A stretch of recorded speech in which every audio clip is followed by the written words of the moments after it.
Hi everyone, my name is Melissa van Dijk, and in today's video I want to talk about why adapalene gel can feel so disappointing when you are using it to treat acne.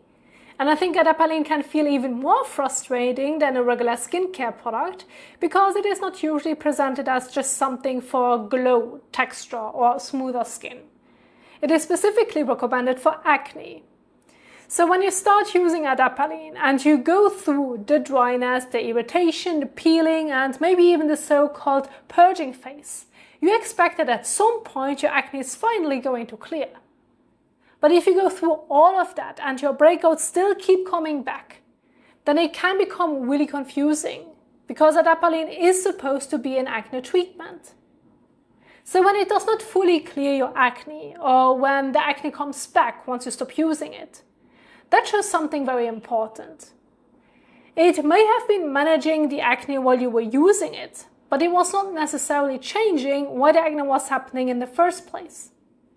And I think this is where it gets very confusing, because even if adapalene helps with the way the skin renews itself, or helps with what is usually described as clogged pores, it is still working from the outside.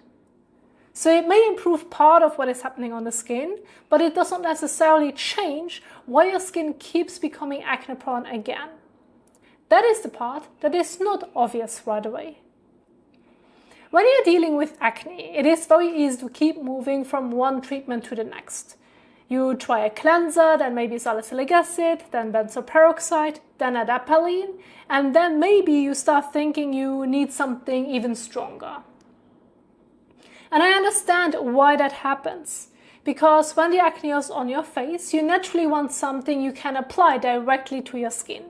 But if your skin keeps breaking out, even while using something that is supposed to help regulate the skin, then I think it makes sense to look beyond the skin itself. So if adapalene helps calm things down on the surface, that can still be useful. But when the same acne keeps coming back, it shows that something is still making the skin reactive underneath. And for me, that is where my view on acne changed. I used to think I just had not found the right product yet. But over time, and after tracking my skin very closely, I started to realize that the real issue was not that I needed another topical acne treatment. It was my diet. So at that point, it stopped being about finding the next acne product for me, because adapalene already felt like one of the serious options.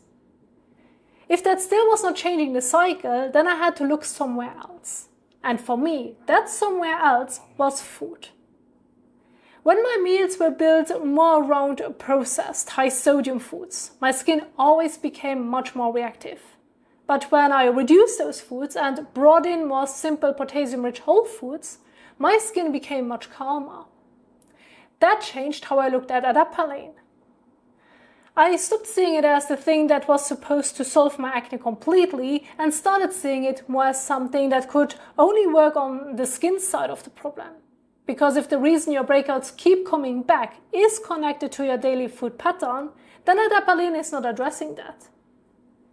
It is still working from the outside.